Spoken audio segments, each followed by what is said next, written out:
5 seconds.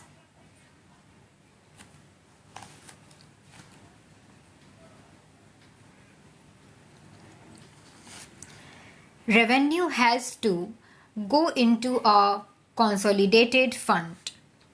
That is the mandate of Article 266 of the Constitution.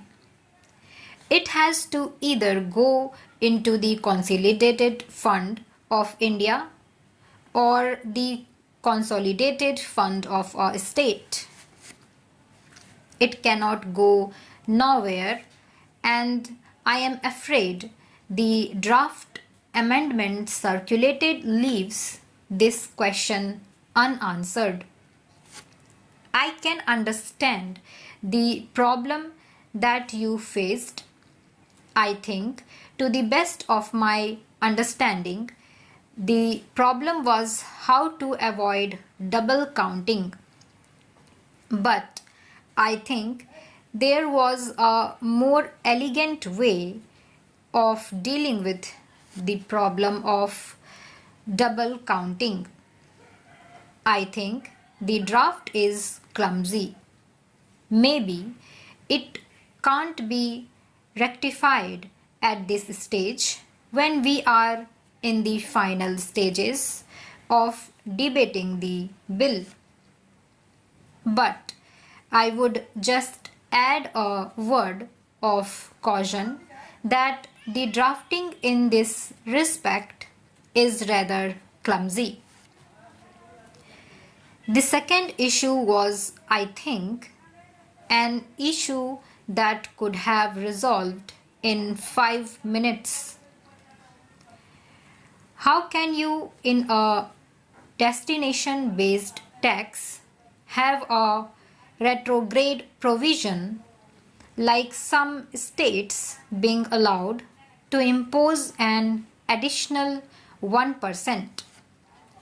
What is the rationale of a GST? The rationale of a GST is that we must avoid multiplicity of taxes. We must avoid cascading of taxes, and we must be able to capture every taxable transaction. If you give to some states the power to impose an additional 1% tax, and in the bill that was circulated, it could have been imposed by more than one state as goods pass from one state to another, it would have led to multiplicity of tax rates. It would have led to cascading, and it would have led to a situation where several transactions may or may not be captured. This was immediately pointed out, but I think the government was, during that time, not today, rather stubborn. The chief economic advisor of the government pointed out that this was a retrograde provision and this should be scrapped, and I am happy that this has been scrapped. GST does not stand only for goods and services tax. It also stands for good sense trims. Ultimately, for good sense trims, you have dropped the 1% tax, and I thank you for accepting our suggestion to drop the 1% tax. This would very well serve our purpose for GST as such. The second major issue is dispute resolution. Now, please remember that dispute resolution between the center and states, between one state and one or more states, between a group of states and a group of states, is not a matter on which the Constitution is silent. Whatever we do here, we must acknowledge the fact that the Constitution is not silent on dispute resolution between states. Article 131 speaks loud and clear. It provides for a machinery for dispute resolution. Nothing that we do here can derogate from Article 131 unless you amend Article 131, and that is not what we are doing today, which is why the bill introduced by the Finance Minister in 2011 laid out a clear provision for dispute resolution called the Dispute Resolution Authority, and recognized that dispute resolution is an exercise of judicial power.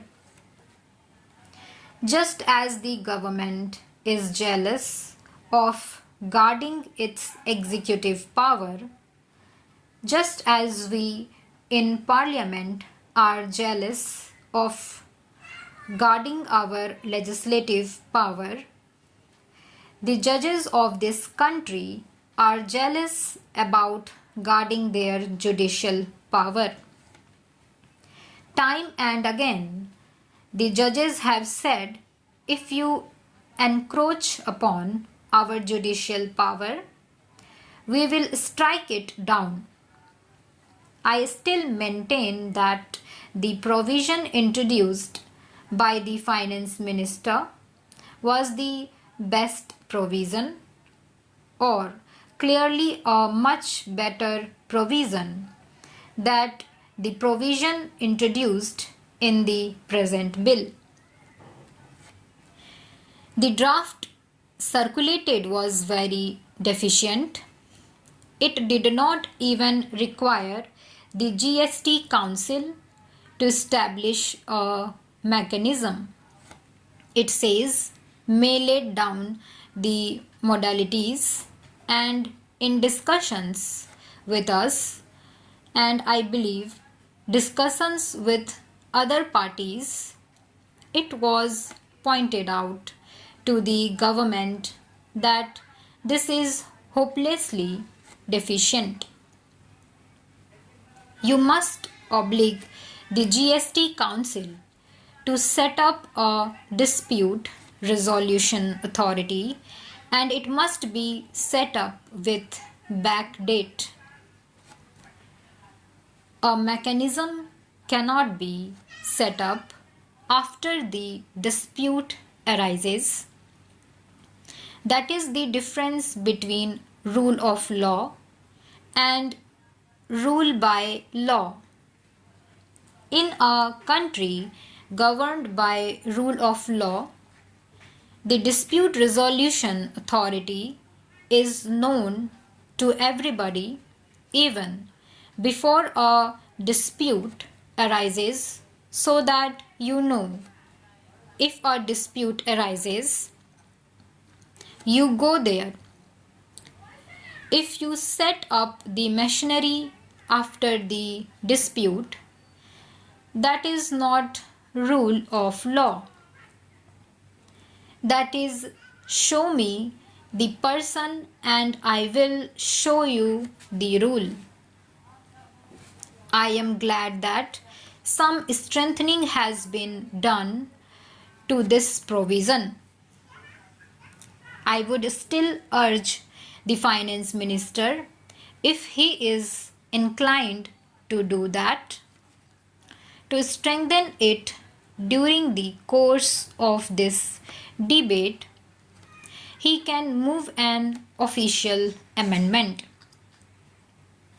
I would still urge him to say that the clause amendment number 7 to clause 12 can be strengthened.